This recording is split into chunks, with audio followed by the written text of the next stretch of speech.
नमस्कार आदरणीय दर्शकवृन्द, स्वागत छ गोल्डन नाइट टेलिभिजनको साप्ताहिक प्रस्तुति कार्यक्रम समय संवाद लिएर हामी उपस्थित भइसकेका छौँ। पर समय परिवर्तनशील छ र परिवर्तनशील समयसँगै घटनाक्रमहरू पनि त्यही ढङ्गले विकसित हुने गरेका छन्। राजनीतिक स्थायित्व चाहेका आम नागरिकले त्यो खालको अभ्यास, त्यो खालको आभास गर्ने स्थिति देखिएन। राजनीतिक दलमा देखिएका विभाजन, टुटफुट, नयाँ पार्टी गठन, त्यसै गरी विभिन्न खालका सन्दर्भहरू छन्। सबै सरकारहरूमा सबै स्थानीय त स्थायी रूपमा 5 वर्ष जाने सन्दर्भ रह्यो, तर प्रदेश सरकारहरू अदल बदल भइरहेको स्थिति देखिएको छ।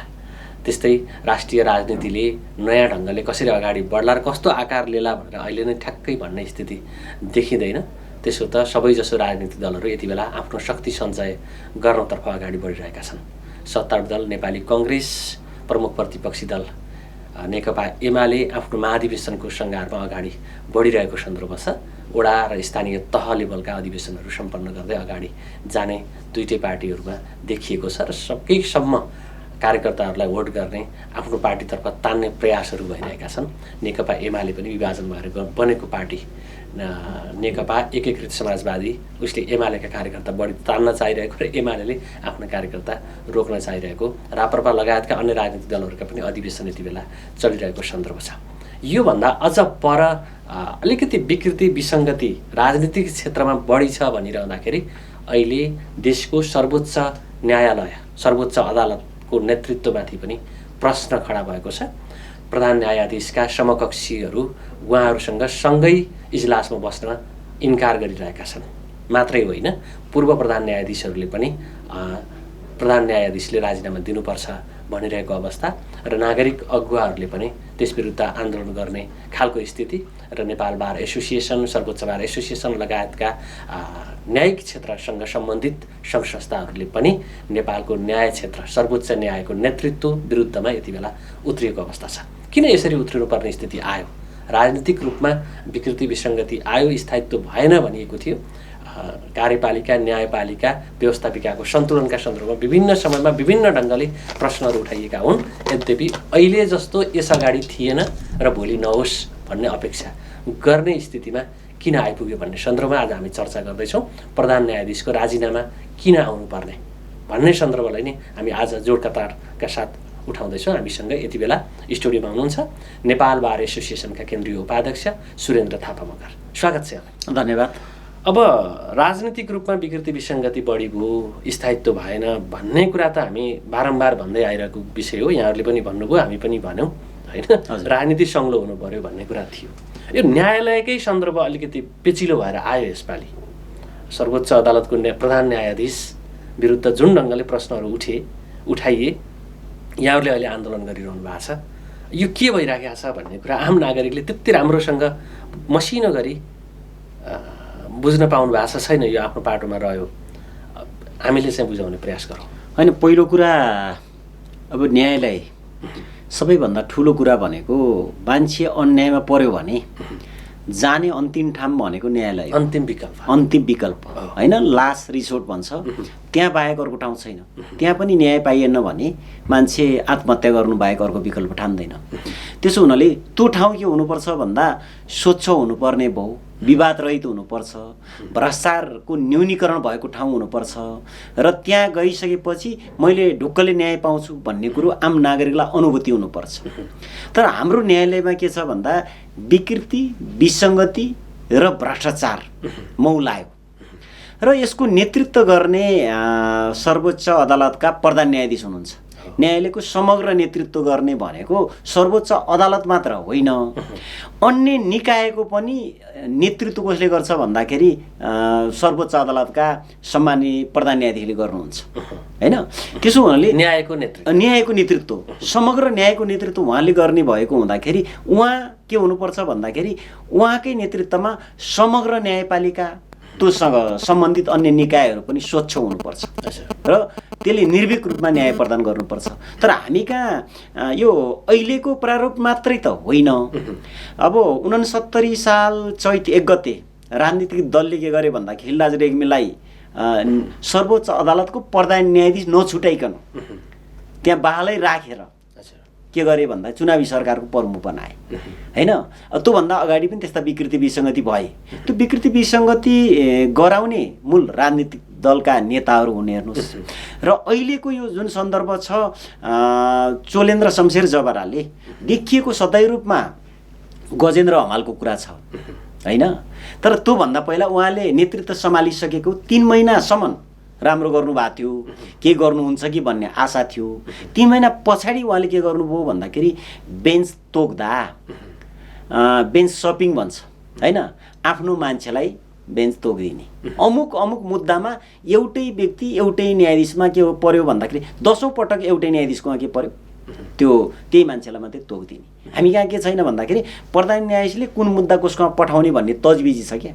संसारमा अन्य देशमा पनि छ हैन। तर अन्य देशको के छ भन्दा त्यो त्यति स्वच्छ छन्।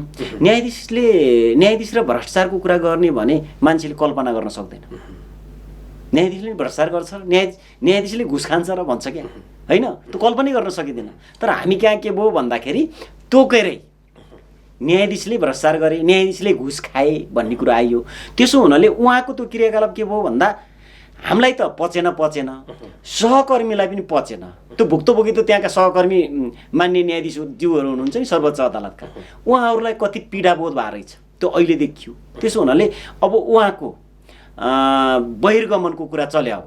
सतै रूपमा अब यो अहिलेको मन्त्रीमण्डलमा भएको कुरा देखियो। त्योभन्दा अगाडि आयोग बनाइया छ होइन। यहाँनिर प्रश्न के भनेदेखि आजको यो दिन आउनुको पछाडि हिजोका दिनहरूको बेस हो नि त। हजुर होइन, आधार हिजोका दिनलाई आधार नबनाइकन आजको दिन यो रूपमा आएको त हिजोको दिनबाट अहिले आउँदै गरेको दिनमा आउने सिनारियो देखिँदाखेरि नै बार एसोसिएसनले के गरिरहेको थियो? होइन, बार एसोसिएसनले त बारम्बार प्रश्न उठाइराखेका थियो। उहाँहरूको जस्तो नियुक्ति चोलेन्द्रजी होइन, चोलेन्द्रजी भन्दा पनि अगाडिका नेतृत्व आउँदाखेरि पनि के हो भन्दाखेरि स्वच्छ मान्छेलाई ल्याऊ हैन, संवैधानिक सुनवाईको कुरा छ हामी कहाँ हैन। यी व्यक्तिहरूको बारेमा संवैधानिक सुनवाईमा पनि यस्तो हुनुपर्छ भनेर बारम्बार कुरा उठाउँदै आएको। यस्तो हुन्छ है, अहिलेको परिणाम यस्तो हुन्छ भनेर न्यायपालिकाको शुद्धिकरण गर्नुपर्छ भनेर नेपाल बार एसोसिएसनले के पटक कुरा उठाएको। तर त्यो राजनीतिक दलले पनि सुनेनन्, न्यायपालिकाले सुन्ने कुरै भएन, त्योको नेतृत्वले सुन्ने कुरा भएन। त्यसो हुनाले त्यसको परिणाम अहिले देखिया हो। र एउटा प्रश्न के रहनुपर्छ भन्दाखेरि गजेन्द्र हमाल प्रकरण मात्र होइन क्या यो। हेर्नुहोस्, यसको पछाडि अरूको के कारण छन् भन्दाखेरि मैले अघि तपाईँलाई भने नि, एउटा त न्यायाधीशमा इजलास तोक्दाखेरि तजबिजी अधिकार छ, तर तजबिजी अधिकारमा एउटै न्यायाधीशको लागि एउटै मुद्दा अमुक मुद्दा 10 पटक त्यही न्यायाधीशमा तोकिँदैन हैन। त्यसमा के हो, त्यो चलखेल भयो। अहिले जसरी गजेन्द्र हमालको सन्दर्भ आइरहेको छ, पूर्ववर्ती सरकार केपी ओलीको सरकारमा पनि उहाँले संवैधानिक निकायहरूमा आफ्नो भाग खोज्नुभयो, लिनुभयो भन्ने कुरा त बाहिर छर्लङ्ग होइन। जगजाहेर त्यो त संसारको इतिहासमा त्यति बेला प्रधान न्यायाधीशले प्रेस सम्मेलन गरेर इन्टरभ्यूमा कोही पनि बोल्दैन। रञ्जन कोइराला एकजना आफ्नो श्रीमतीलाई मारेको केसमा सर्वसहित जन्मकैद थियो। सर्वसहित जन्मकैद भनेको 20 वर्ष हो, तर उहाँले के गरिदिनु भयो भन्दाखेरि 8 वर्ष गरिदिनु भयो। र त्यो कुरोलाई जस्टिफाई गर्न उहाँले प्रेस मिटै गर्नुभयो। संसारको इतिहासमा कुनै पनि न्यायाधीशले के अरे आफ्नो फैसलाको जस्टिफाई गर्न के गर्दैन भन्दाखेरि प्रेस मिट गर्दैन हैन।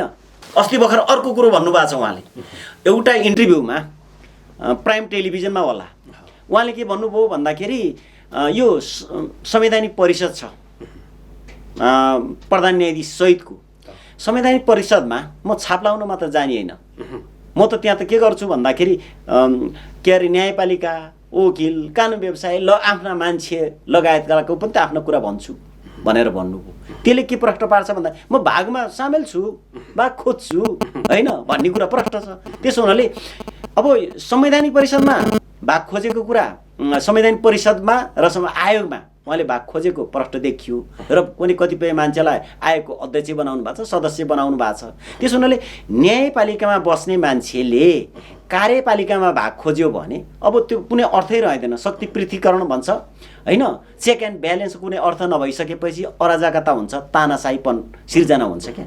कार्यपालिकामा पनि भाग खोज्ने न्यायपालिकाले भनिसकेपछि त के भयो भन्दाखेरि कार्यपालिकाले गरेका कुनै त्रुटि छ भने सच्याउने भनेको न्यायपालिका हो।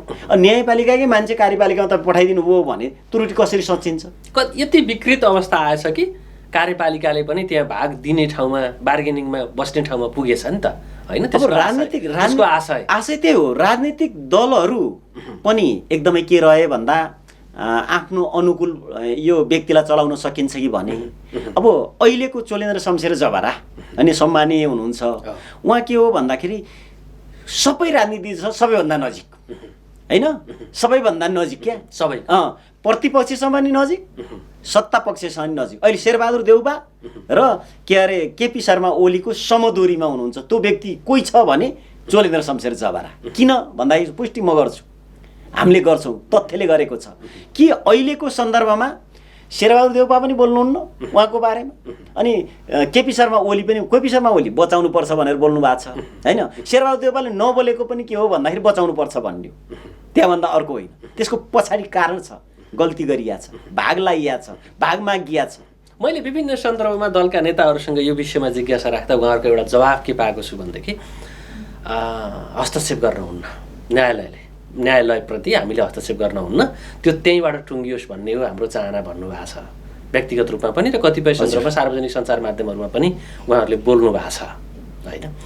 भनेको उहाँहरूले न्यायालय स्वच्छ ढङ्गले चलोस् भनेर अहिले जस्तो सदास्यता यस अगाडि देखाए जस्तो त पाइएन। नियुक्ति सरुवा बढुवा आदि इत्यादिमा होइन हस्तक्षेपै गरेर उहाँहरूले न्यायाधीश नियुक्त गर्नुभयो हस्तक्षेप गर्ने प्रयास गर्नुभयो प्रधान न्यायाधीश नियुक्त गर्ने सन्दर्भमा अहिले यो खालको मौनता सान्दोको पछाडि होइन राजनीति होइन मूल कुरा के हो भन्दाखेरि लेनदेन हो। त्यो कुरो चोलेन्द्र शमशेर जबरालाई थाहा छ। भोलि बिहान चोलेन्द्र शमशेर जबराले अब मैले मागेको कुरा होइन भनिदिए भने भन्ने कुरो डर र त्रासमा उहाँहरू हुनुहुन्छ है। त्यसो भएको नाताले के हुन्छ भन्दाखेरि नचिडाउने होइन। व्यतिथि भयो भने पहिलो दायित्व भनेको देशमा व्यतिथि भयो अराजकता भयो भने सत्ता सञ्चालकको सबैभन्दा ठुलो दायित्व ठुलो हेरेर बस्ने। घरमा आगो लाग्यो भने म त केही गर्दिनँ एक गाउरी पानी पनि ल्याउँदिनँ अलि यसलाई निभाउन प्रयत्न पनि गर्दिनँ म त निष्पक्ष भएर बस्छु भन्न पाइन्छ। पूर्व राष्ट्रपतिले असन्तुष्टि जनाउनु त्यो सबै नागरिकको बारेमा छ नि। त्यसो भएको नाताले के हो भन्दाखेरि अमुक भएर न्यायालयले सुल्टाउनु पर्छ भने कुनै ठाउँमा भन्नु न घरमा दाइले भाइलाई कुट्यो भने यो उनीहरूकै कुरा हो भनेर तपाईँ बस्न पाउनुहुन्छ? मर्न दिनु हुन्छ हुँदैन। त्यसो हुनाले यो बोली यस अभिमत भन्ने कुरो जायज छैन। भनेको त्यो हस्तक्षेप नगर्ने नियतका साथ भनिएको होइन कि होइन त्यो हस्तक्षेप भन्ने शब्द त प्रयोग गरियो होइन तर वास्तवमा त्यो के हो भन्दाखेरि न्यायोचित भएन क्या। म ढुक्क बसिरहन्छु घरमा आगो लाउँदा केटी बिच झगडा पर्दाखेरि होइन पल्लो घर छिमेकीमा पनि झगडा पर्यो भने कानुनले पनि के भन्छ भन्दाखेरि झगडा परेको गुहार भनेको बेलामा तपाईँ जानु भएन दण्डनीय हुनुहुन्छ होइन। यो त दण्डनीय छ। यस्तो अराजकता रहँदा होइन न्यायालयमा यस्तो अब न्याय सर्वोच्च अदालतमै होइन बन्द हुने सम्म स्थिति परेको अवस्थामा म त बोल्नु पर्दैन बोल्नु हुँदैन भनेर जसले भन्नुभएको छ नि उहाँको कर्तव्य बोध भएन दायित्व भएन दायित्व च्युत भयो। सामान्यतया न्यायालयको विषयमा प्रधान न्यायाधीशको विषयमा हामी यसरी बहस गर्नुलाई त्यति सान्दर्भिक ठानिँदैन। हिजो बिहान ठानिँदैन थियो। अहिले त के रह्यो भन्दाखेरि अब रञ्जन कोइरालाकै बारेमा पनि नेपाल बार एसोसिएसनले छानबिन समिति बनायो होइन। अब एनसिएलको बारेमा पनि छानबिन समिति हो होइन। त्यसो हुनाले त्यस्ता छानबिन समितिहरू पटक बनेका छन्। 3 वर्षको अब आउने मङ्सिरतिर उहाँको 3 वर्ष पुग्छ सम्मानीयज्यूको 3 वर्ष पुग्छ। अनि त्यो अवस्थामा आइरहँदाखेरि अहिले पनि तपाईँ भन्नुहुन्छ भने यही सन्दर्भमा अब कतिपय मुद्दाको सन्दर्भमा उहाँले के गर्नु भएको छ भन्दा संवैधानिक आयोग सम्बन्धी एउटा मुद्दामा 10 महिना भयो पेशीमा चढाउनु भएन किनकि उहाँले भागभण्डा लिनु भएको छ। तर एउटा मलाई लाग्छ गणेश रेग्मी अधिवक्ता गणेश रेग्मी हुनुहुन्छ होला म रोङ छैन भने उहाँले हालेको एउटा रिटमा त्यो संवैधानिक के अरे बेन्चमा प्रधान न्यायाधीश बस्ने कि नबस्ने बस्नुपर्छ कि पर्दैन भन्ने बारेमा भोलिपल्ट पेशीमा तोक्नुभयो एउटा आदेश भयो होइन। त्यसैको फेरि त यो स्वरूप भएको हो क्या। त्यसो हुनाले अनुकूलको मान्छेलाई दिँदाखेरि भोलिपल्ट राख्न सक्ने होइन, प्रतिकूलका हुँदा 10 महिनासम्म पेशी नचढाउने होइन। अब हिजो 15 गतेमा यो ललिता जग्गाप्रको बारेमा के थियो भन्दाखेरि सुनाउने कार्यक्रम थियो, निसु भने निर्णय सुनाउने कार्यक्रम थियो।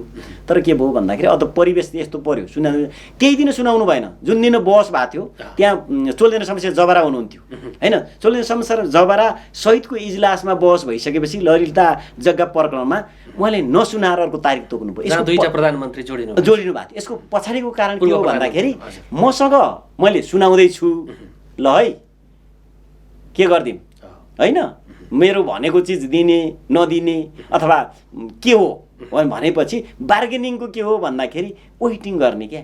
यी पनाले के गर्छ भन्दाखेरि उहाँको नियत गलत छ भन्ने कुरा प्रष्ट सङ्केत दिन्छ। हामीले यसरी संवाद गरिरहँदा कुरा गरिरहँदाखेरि फेरि अर्को दृष्टिकोणबाट के भनिँदैछ भने सर्वोच्च अदालतको प्रधान न्यायाधीशको रोल क्रममा लाइनमा बसेकाहरूको इन्ट्रेस्ट पनि त्यहाँनिर कहीँ हुनसक्छ। राजनीतिक दलहरूले आफ्नो अनुकूलका पात्र ल्याउने इन्ट्रेस्ट पनि त्यहाँ देखाइरहेका छन्, जसले गर्दाखेरि सिनमा उनीहरू हस्तक्षेप गरिरहेका छैनन् तर अनसिन रूपमा खेलिरहेका छन् भन्ने तर्कहरू पनि गरिँदैछन् है। अब यस्तो छ, त्यहाँ दीपराज जोशी हुनुहुन्छ होइन, यसपछिको उहाँको कार्यकाल भनेको 10 महिना जति हुन्छ। चोलेन्द्र शमशेर जबरा बहिर्गमन भइसकेपछि 10 महिना हुन्छ। त्यो रूपमा पनि केही नहोला भन्न सकिँदैन। राजनीतिक दलका मान्छेहरू अब हामीले पठाउँदाखेरि कस्तो पठायौँ भन्दाखेरि काबिल न्यायाधीश हुने मान्छे भन्दाखेरि राजनीतिक दलका कार्यकर्ता पठाइसकेपछि हेर्ने हाम्रो नजरिया पनि के छ भन्दाखेरि ऊ न्यायाधीश अब सर्वोच्च अदालतको के अरे न्यायाधीशलाई जस्टिस भनिन्छ क्या, न्याय भनिन्छ, न्यायाधीश भनिँदैन क्या। त्यो न्याय हो होइन, त्यो व्यक्ति नै न्याय हो। त्यसो हुनाले त्यस्तो व्यक्ति नपठाएर कार्यकर्ता पठाइसकेपछि हाम्रो दृष्टिकोण के हुने भयो भन्दाखेरि यो कुन पार्टीको हिजो बिहान कुन दलमा थियो होइन, मैले भनेको मान्छे कि मान्दैन भन्ने स्थितिले त्यो भन्न सकिन्छ। 10 महिनाको कार्यकाल छ, त्योसँग सवाल गरिएको हो भने त अन्याय हो नि त। होइन त्यसो कारण होइन नि। 10 महिनाको सवाल भएको कारणले दीपक रोजेल जोशीले आउने हुनाले गजेन्द्र हमाललाई न्यायाधीश बनाउनु, संवैधानिक आयोगमा मेरो मान्छे पठाउनु भने हो र, अथवा रञ्जन कोइराला 20 वर्षबाट 8 वर्ष ल्याउनु अथवा पेशी तोड्का साथ यसपालि भन्ने हो र। त्यो त अगाडि नउठ्नु तर यसपालि होइन उठ्या जोडतोडका साथ तपाईँ रञ्जन कोइरालाको बारेमा, एनसीएलको बारेमा र अदालतमा मुख्य कुरा के हो भन्दाखेरि बेन्च सपिङ भन्छ, त्यो कसको इजलासमा पार्ने भन्ने हुन्छ क्या। त्यसमा गोलापर्था गर्नुहोस् होइन, गोलापर्था गर्नुहोस् भनेको छ। अनि अर्को जघन्य अपराध उहाँले के गर्नु भएको छ भन्दाखेरि आयोग बनाएको छ। हरिकृष्ण कार्कीको संयोजकत्वमा अदालतभित्र भएका विकृति, विसङ्गति, भ्रष्टाचारजन्य कार्यहरूको लागि छानबिन समिति एउटा प्रतिवेदन दिएको छ। त्यसले त्यो प्रतिवेदनले के भनेको छ भन्दाखेरि यो घुस स्वयं अदालतका न्यायाधीशहरू नै घुस प्रकरणमा मुछिएका छन् भनेर प्रतिवेदन दिएको छ। त्यो त नेपाल बारका प्रतिनिधि पनि हुनुहुन्छ, त्यहाँ सर्वोच्च अदालतका प्रतिनिधि के अरे मान्य न्यायाधीशहरू हुनुहुन्छ, त्यसले लिएको प्रतिवेदनमा। अनि त्यो कसले बनाएको भन्दा यही वर्तमान न्यायपालिकाको नेतृत्वले बनाएको त्यो समिति। अनि उहाँले के गर्नुभयो भन्दा त्यो बनाएको चिज भोलिपल्ट लागू गरिदिए के हुन्थ्यो, लागू गरिदिनु भन्नुभयो। न्यायपालिकाका न्यायाधीश भ्रष्टाचारमा संलग्न छन् भन्ने प्रतिवेदन आयो। दिनु भनेको नेपालको न्यायालय होइन, भ्रष्टाचार घुसको लेनदेनमा स्वयं न्यायाधीश पनि संलग्न हुनुहुन्छ भनेर न्यायाधीश माथिको एक खालको आक्षेप हो। त्यो आक्षेप भन्दाखेरि पनि सत्यको नजिक रहेको आक्षेप हो भनौँ न। आक्षेप कहिले कहिले त्यहाँभित्र राम्रा पनि होला नि, उनीहरूलाई के होला। अब यसो राम्राहरूलाई राम्रै रहनुपर्छ, अब नराम्राले यी हुन् भन्ने बिहान आउँछ नि। त्यो त आउँछ किन भन्दाखेरि न्यायाधीश भनेको कस्तो भन्दाखेरि यो सिसाको टावरमा बसे जस्तो हो क्या त्यो न्यायाधीश भनेको, छर्लङ्गै देखिन्छ हेर्नुहोस् है। त्यसो हुनाले त्यसलाई म कतै यो लुकेको छु कि भन्ने होइन। अब न्यायाधीशले कहिले कहिले कोइलाको व्यापार गर्ने नि, कोइलाको व्यापार भनेको तपाईँ कोइलाको व्यापार गरेर मलाई कोइला दिनुभयो भने तपाईँको हात पनि कालो हुन्छ, मेरो हात पनि कालो हुन्छ होइन। अब हामी वकिलहरू पनि के छौँ भन्दाखेरि घुस बोक्ने बिचौलियासँग सम्पर्क गर्ने गरियो भने त दुवैको हात कालो हुन्छ होइन। त्यसो हुनाले त्यो कुरो उहाँहरूले बुझ्नुपर्छ। र सन्दर्भ के हो भन्दाखेरि त्यो प्रतिवेदन आफैले बनाएको प्रतिवेदन, सम्मानीयज्यूले बनाएको समिति भनौँ न, समितिले त्यो बनाएको चिजलाई अनि के गरियो भन्दाखेरि उहाँले एउटा जुडिसियल एकाडेमीको कार्यक्रममा उच्च अदालतका मान्य न्यायाधीशज्यूहरू हजुर सर्वोच्च अदालतका सबै न्यायाधीशज्यूहरूलाई राखेर यो प्रतिवेदन लागू हुँदैन, मैले नभनेको कुरा लेखेर हुन्छ, यो प्रतिवेदन लागू गर्दिनँ भन्नुको नियत के हो? म गर्छु भने हो नि। त्यसो हुनाले पनि यो अहिले हमालको कुरा मात्र होइन क्या, अदालतभित्र रहेका न्यायपालिकाभित्र रहेका विकृति विसङ्गति र भ्रष्टाजन्य क्रियाकलापलाई म ढाकछोप गर्छु, यसको छानबिन गर्दिनँ भनेर जुन भन्नुभएको छ नि, उहाँलाई बहिर्गमन हुनुपर्ने र गराउनु पर्ने नेपाल बारले आन्दोलन गर्नुपर्नेको पछाडिको कारण यो पनि हो।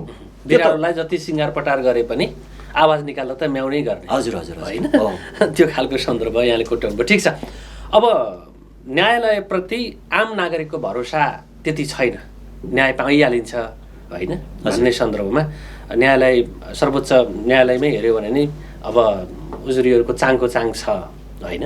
अब त्यो निरूपण गर्नुपर्ने विषयहरू चाङका चाङ छन्, तर तिनीहरूप्रति त्यति चासो दिएको ल है छिटोभन्दा छिटो न्याय दिनुपर्छ भनेर आन्दोलन गरेको बारले त देखिया छैन नि। होइन यो देखिया छैन होइन, देखिया छ हो। विश्वकान्त मैनाली नेपाल बार एसोसिएसनको अध्यक्ष हुनुहुन्थ्यो। यो वरिष्ठको लाइसन भ्रष्टाचार गर्ने लाइसन हुनु हुँदैन भनेर उहाँले बोल्नुभयो। न्यायालयले के गर्यो भन्दाखेरि उहाँलाई बहस गर्न बन्देज गर्यो, नेपाल बारले त्यसको प्रतिरोध गर्यो होइन, कानुन व्यवस्थाले प्रतिरोध गरेर फेरि न्यायालयले के गर्यो भन्दाखेरि यो गल्ती भयो भनेर भनेको छ।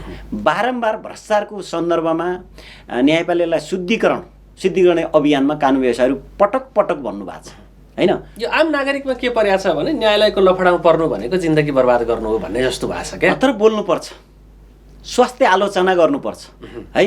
मैले अन्याय गर्छु भने किन आलोचना नहुने? आलोचना हुनुपर्छ नि। अब त्यसमा पनि न्यायाधीश भनेको त कस्तो हो भन्दा औसत मानिसभन्दा पृथक हुनुपर्छ, माथि हुनुपर्छ क्या। तर हाम्रो न्यायाधीशहरू के भयो भन्दा औसत मानिसभन्दा पनि तल भएको देखियो। कारण के हो भन्दा राजनीतिक दल हो। फेरि राजनीतिक दलले अब हाम्रो संवैधानिक प्रावधान के छ भन्दा न्यायाधीश नियुक्तिमा सर्वोच्च अदालत उच्च अदालतमा कानुन व्यवसायबाट पनि के छ भन्दा न्यायाधीश नियुक्ति हुन्छ। अनि कानुन व्यवसायबाट न्यायाधीश नियुक्ति हुनुमा नेपाल बारको आपत्ति होइन, तपाईँ र मेरो आपत्ति होइन। त्यहाँ वकिलै पठाऊ, तर कार्यकर्ता मात्र नपठाऊ कि। हामीले त के गर्यौँ भन्दा पठाऊ, संवैधानिक प्रावधानले वकिल पठाऊ, काबिल वकिल पठाऊ, न्यायाधीश योग्य वकिल पठाऊ होइन, न्यायिक मन भएको होइन त्यस्तो मान्छे पठाऊ भन्यो।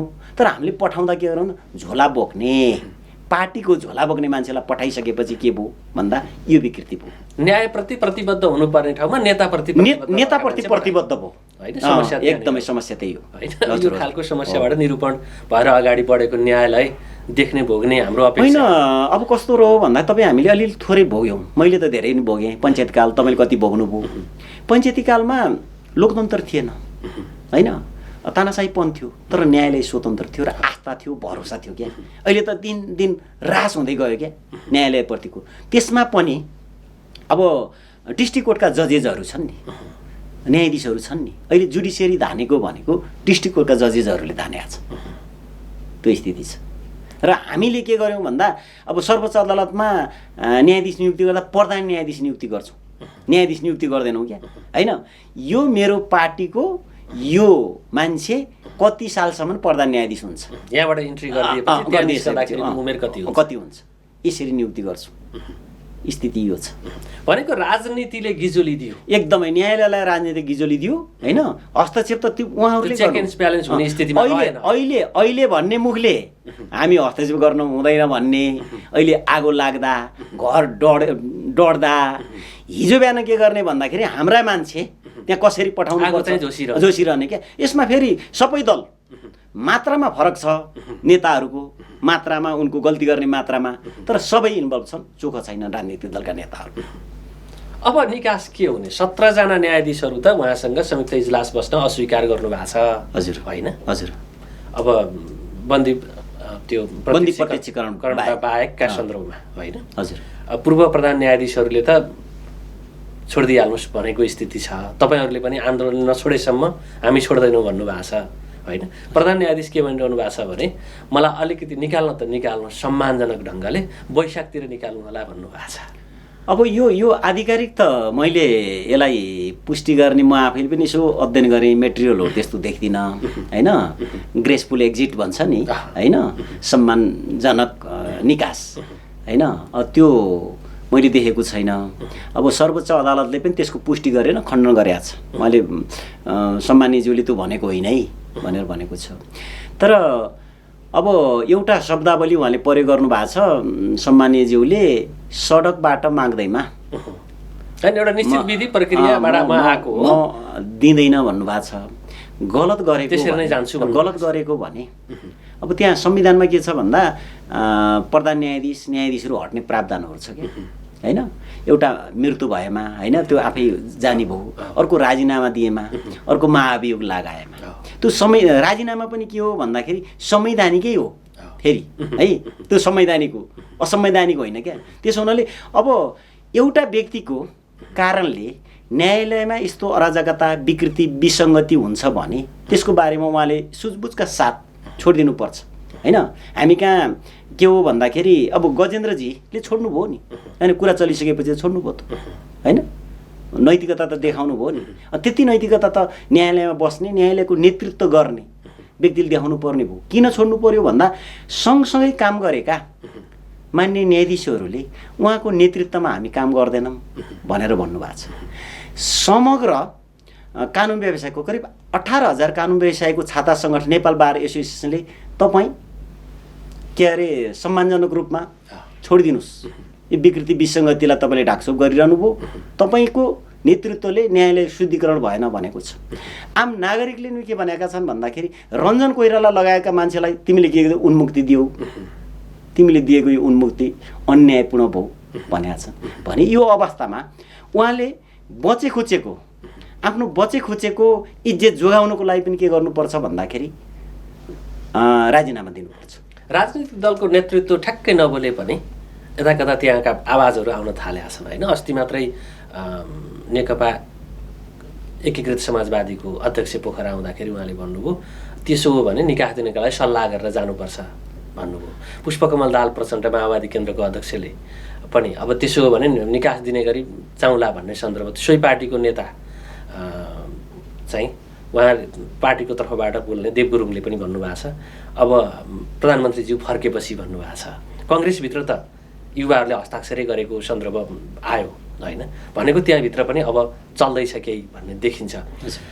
कतिको देख्नुहुन्छ प्रधान न्यायाधीश विरुद्ध अब महाभियोग प्रस्ताव दर्ता हुने? म्याक्सको म्याक्सिमम अफर। म्याक्स नेट टिभीमा 150 भन्दा बढी एचडी च्यानलहरू, हाई स्पिड इन्टरनेट 100 MBPS सम्मको सुविधा अब सातै प्रदेशमा। अबको connection max net solutions. Max TV जडानको लागि सम्पर्क गर्नुहोला म्याक्स डिजिटल टिभी।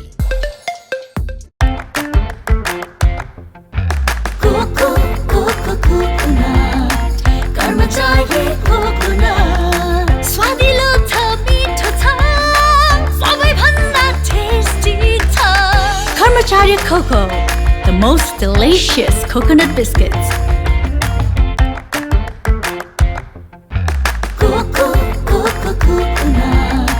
कर्मचारी कोकोनट, स्वादिलो छ, मिठो छ, सबैभन्दा टेस्टी छ। Karmachari coco, the most delicious coconut biscuits. पोखराकै सबैभन्दा सस्तो राम्रो गुणस्तरीय सामानहरूका लागि सम्झनुहोस् बिग सेल सिद्धार्थ चोकमा बम्पर सेल चलिरहेको छ। कटन प्यान्ट, जिन्स प्यान्ट, कटराइज प्यान्ट, बक्सर प्यान्ट बम्पर सेलमा 950, छानी छानी क्याजुअल प्यान्टहरू, leather shoes, sports shoes bumper सेलमा मात्र 1200, क्याजुअल सर्टहरू, कटन सर्ट, चेक सर्टहरू छानी छानी मात्र 500 मा। नेपालकै सबैभन्दा सस्तो मूल्यमा होलसेल मूल्य ब्रान्डेड तथा नन ब्रान्डेड सामानहरूका लागि हामीलाई सम्झनुहोस् ramp brand, retro brand, black brand, 80 degree brand, साथै नाइक, एडिडास, पुमा र रिबुक ब्रान्डको जुत्ता तथा लुगाहरू र स्पोर्ट वेयरका लागि हामीलाई सम्झनुहोस्। साथै ब्रान्डेड सामानहरूमा 25% डिस्काउन्ट। सबै ब्रान्डेड सामानहरू पाइनुका साथै होलसेल तथा खुद्रा बिक्री गरिन्छ। सम्पर्क बिग सेल सिद्धार्थ चोक, मोबाइल नम्बर 9814418804, 9826602262, सिद्धार्थ चोकमा, सिद्धार्थ चोकदेखि बिन्दवासनी जाने मेन रोडमै सेकेन्ड होम। लेखनाथको मुटु अर्गौं चोक अनि अर्गौं चोकमा अवस्थित विशाल एग्रो स्टोर्स। तपाईँ हाम्रो दैनिक जीवनमा अति आवश्यक पर्ने ताजा तरकारी, फलफूल, खाद्यान्न लगायत सम्पूर्ण सामानहरू चाहिएमा हामीलाई सम्झनुहोला। हाम्रा सेवाहरू दूध, दही, खाद्यान्न तथा ताजा लोकल तरकारी, फलफूल, सुपथ तथा होलसेल मूल्यमा पाइनुका साथै होम डेलिभरीको पनि व्यवस्था रहेको छ। साथै सम्पूर्ण पार्टी प्यालेसको सहजतालाई मध्यनजर गर्दै सम्पूर्ण सामानहरू सुपथ मूल्यमा डेलिभरी गरिने जानकारी पनि गराउँदछौ। विशाल एग्रो स्टोर्स, पोखरा 27, लेखनाथ चोक, प्रोपाइटर विष्णु लामिछाने। सम्पर्क 98560 33822, 98560 81768 र 98058 66215। के तपाईँ नयाँ घर बनाउँदै हुनुहुन्छ? यदि हुनुहुन्छ भने ढुक्क भएर एडी ट्रेडर्सलाई सम्झिनुहोस्। हामी तपाईँलाई गुणस्तरीय सामान उपलब्ध गराउनेछौँ। हाम्रा सेवाहरू टोयलेट तथा बाथरुमका लागि आवश्यक सामानहरू जस्तै कमोड, धारा, बेसिन, पाइपहरू, घर बनाउँदा आवश्यक पर्ने सम्पूर्ण हार्डवेयरका सामानहरू पाइनुका साथै प्लम्बर पनि उपलब्ध गराइन्छ। सम्पर्क AD traders, Pokhara 10 Ram Bazar, Kalika Chowk. Phone number 061 432 551, 98 161 83 577, 98 460 35 282। Proprietor Hari Dulal. पोखराको मुटु सिर्जना चोकमा अत्याधुनिक पर्वत शर्मा अटो वर्कशप तथा कार वासमा तपाईँ सबैलाई स्वागत गर्न चाहन्छौँ।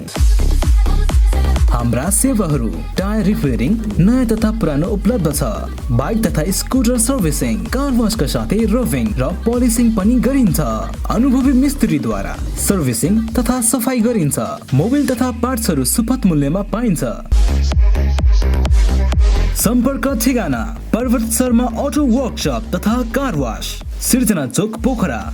400 साइकलको ठिक अगाडि। सम्पर्क नम्बर भुवनन्द बस्याल 9806 13506, मधुसूदन बस्याल 9806 70481, बालकृष्ण बस्याल 9851 81437। कृपया एक पटक सेवा गर्ने मौका दिनुहोस्।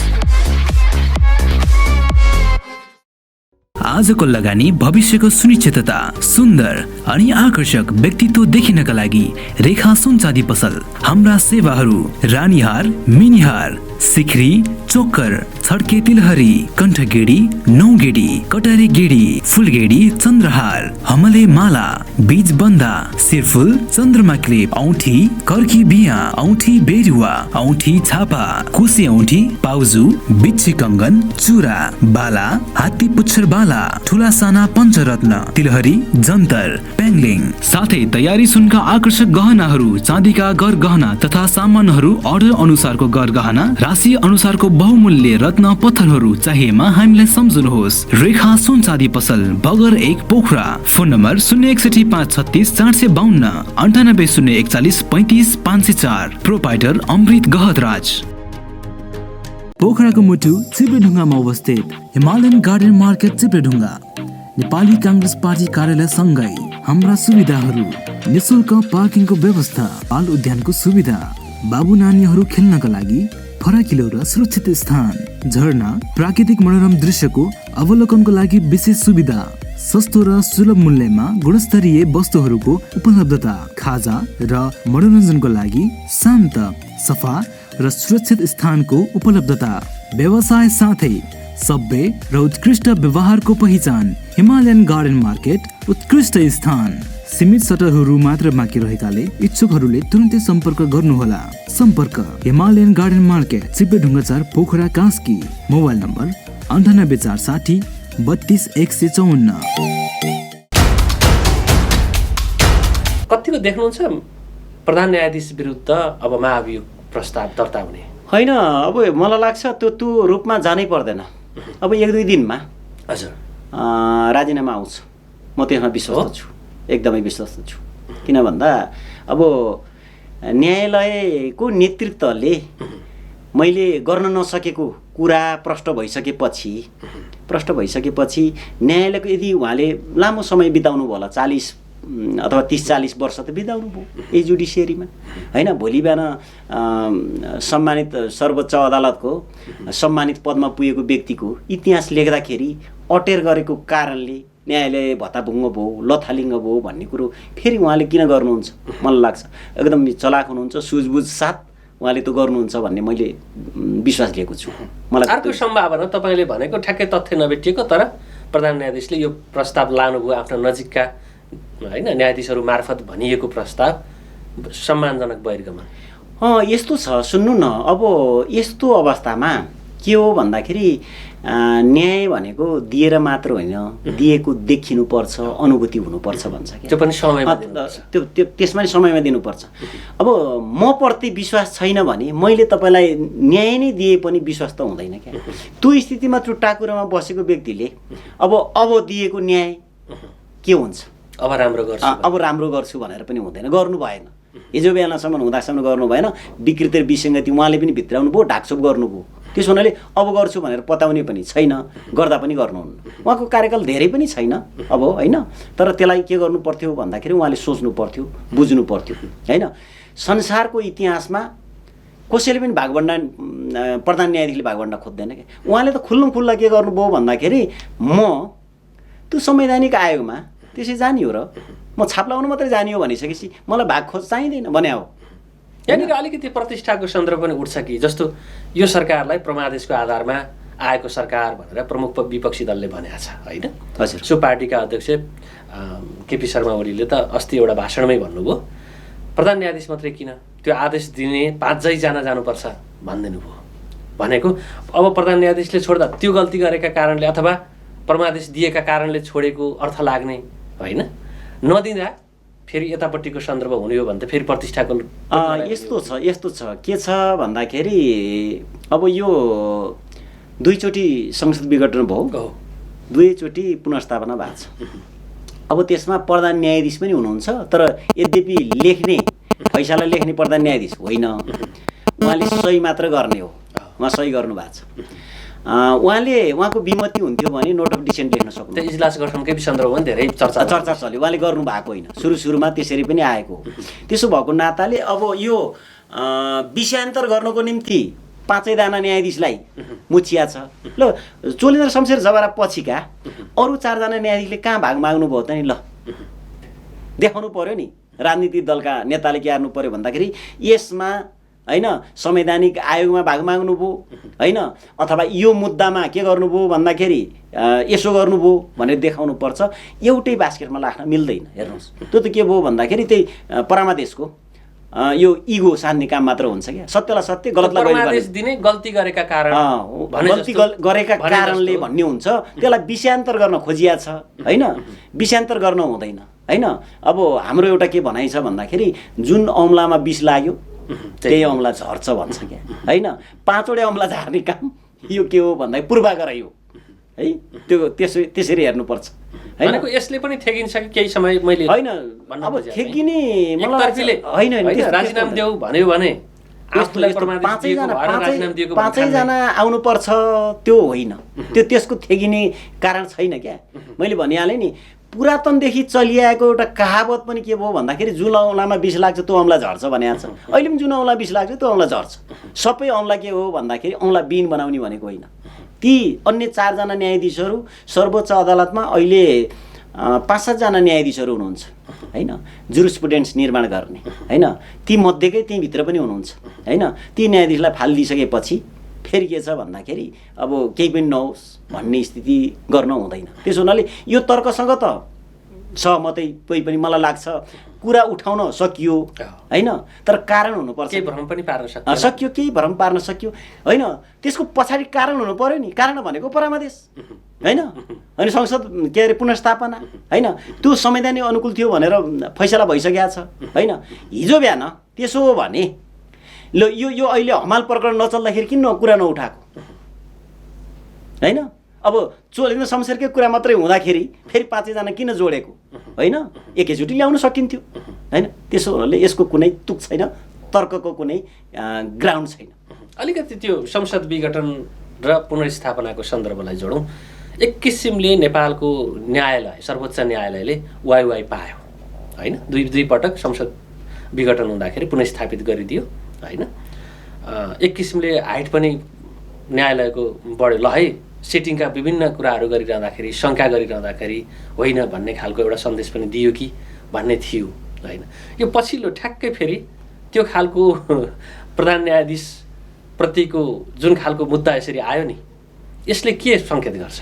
होइन यस्तो छ, अब यो राम्रो गरेकोलाई राम्रो भन्नुपर्छ, नराम्रोलाई नराम्रै भन्नुपर्छ होइन। त्यसो हुनाले अहिलेको प्रकरणले के गर्यो भन्दाखेरि यसको कारण के देखियो भन्दाखेरि त के अरे चोलेन्द्र शमशेर जबराजीले त्यहाँ सही गर्नुको पछाडिको कारण त भाग पनि रहेछ भन्ने कुरो देखायो झन् यसले त।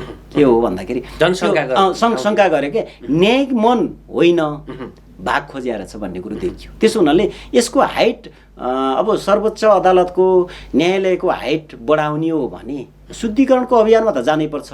अब हामीले के गर्न सकिन्छ भन्दाखेरि हामी पनि अब गर्दैछौँ, नेपाल बार एसोसिएसनले पनि यसको बारेमा अभियान चलाएको पनि छ।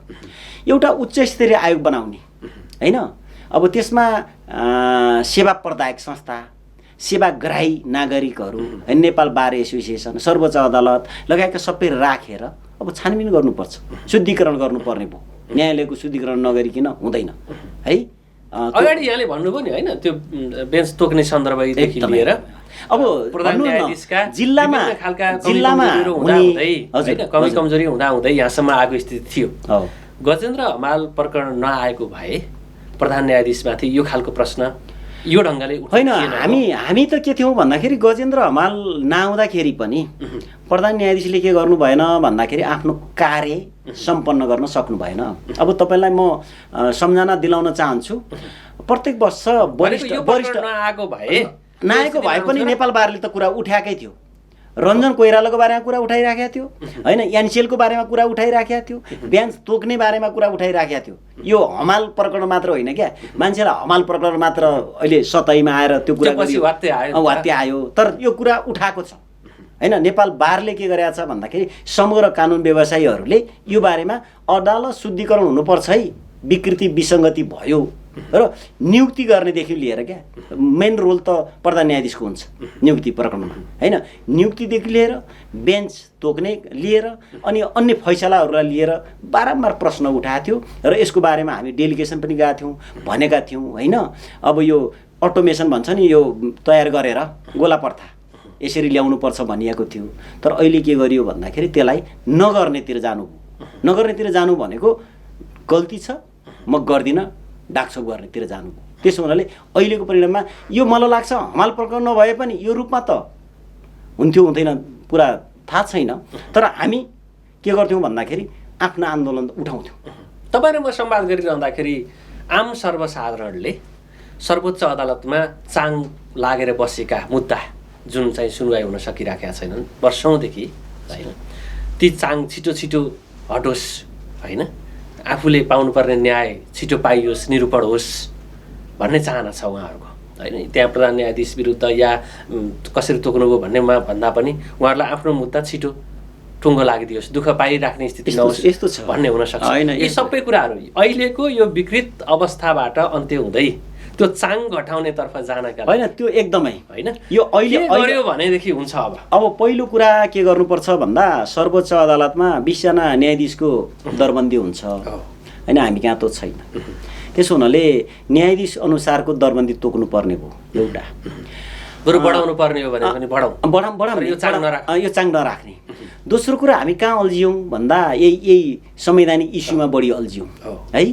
यो इस्युलाई के गर्नु पर्दा छिटो निरूपण गर्ने हो भने अर्कोतिर के जान सकिन्थ्यो भन्दाखेरि काम कारबाही गर्न सकिन्थ्यो, त्यतातिर हेर्नुपर्ने भयो। अब तेस्रो कुरा के गरियो भन्दाखेरि त्यो के गरे सर्वोच्च अदालतमा इजलास बस्ने, तर इजलास बसिसकेपछि फैसला अब ढिलो गर्ने, कति गर्दै नगर्ने होइन। अब कुनै वकिलको एक दिनमा 15वटा पेशी छ भने 2टा मुस्किलले हुन्छ र हुँदैन। त्यसो हुनाले अब यसलाई एउटा अभियानको रूपमा सर्वोच्च अदालतमा रहेका मुद्दाहरू, फर्स्योट हुन बाँकी रहेका मुद्दाहरूलाई अब के गरे अभियानको रूपमा अभियानको रूपमा लगेर यसलाई के गर्नुपर्छ भन्दाखेरि निरूपण गर्नुपर्छ, छिटो छरितो बनाउनुपर्छ। ढिलो न्याय दिनु भनेको त न्याय नदिनु बराबरै हो होइन, त्यो गर्नुपर्छ। त्यसको गर्ने कोले भन्नु न, त्यसको गर्ने कोले भनेको सर्वोच्च अदालतको प्रधान न्यायाधीशले हो त्यो अभियान ल्याउनु भएन होइन, उहाँले गर्ने हो। त्यो खालको सक्षम हुनु पर्यो नि नेतृत्व त, न्यायपालिकाको नेतृत्व गर्नेले म यो गर्छु भन्न पर्यो होइन, त्यो गर्नु भएन। रामप्रसाद श्रेष्ठ सर्वोच्च अदालत पूर्व प्रधान न्यायाधीशले त्यो गर्नुभएको थियो, धेरै छिटो छरितो गर्ने र धेरै यो देशका धेरै ठुला नेताहरूलाई भ्रष्टाचारमा मुछिएका कारणले सजाय पनि गराउनु भएको छ होइन, तर त्यो हिम्मत गर्नु भएन। मैले भने नि ललिता प्रगटको हकमा बहस गराउने दिनभरि बहस गराइसकेपछि अब यो निर्णय पछि सुनाइन्छ भनिसकेपछि त्यहाँभित्र शङ्का त स्वतः शङ्का भयो होइन, यस्ता चिजहरू भइराखेका छन्। ठिक छ, यो शङ्का नहुने गरी न्याय दिने सन्दर्भ सर्वोच्च न्यायालयदेखि लिएर होइन, हामी यहाँ उच्च अदालत छ, जिल्ला अदालत छ होइन, यी सबै संरचनाहरूमा एकदमै फास्ट ट्र्याकमा काम हुने, जनताले छिटो न्याय पाउने, निरूपण हुने त्यो ढङ्गको स्थिति बन्ने वातावरण त्यो मूलबाटै बन्न सकोस्, यो शुभेच्छा प्रकट गरौँ। यहाँलाई यो महत्त्वपूर्ण समय संवाद विश्लेषण जानकारीको लागि हवस्, धन्यवाद। नमस्कार। आदरणीय दर्शकवृन्द, आजको बसाइमा हामीले कुराकानी गऱ्यौँ नेपाल बार एसोसिएसनका केन्द्रीय उपाध्यक्ष सुरेन्द्र थापा मगरसँगको कुराकानी तपाईँले हेरिसक्नु भएको छ। 3 दिनसम्म हामीलाई हेरिदिनु भयो, तपाईँ सम्पूर्ण दर्शकप्रति विशेष आभार प्रकट गर्छु र हाम्रो सम्पूर्ण युनिटका साथ मलाई पनि आज्ञा दिनुहोस्। नमस्कार।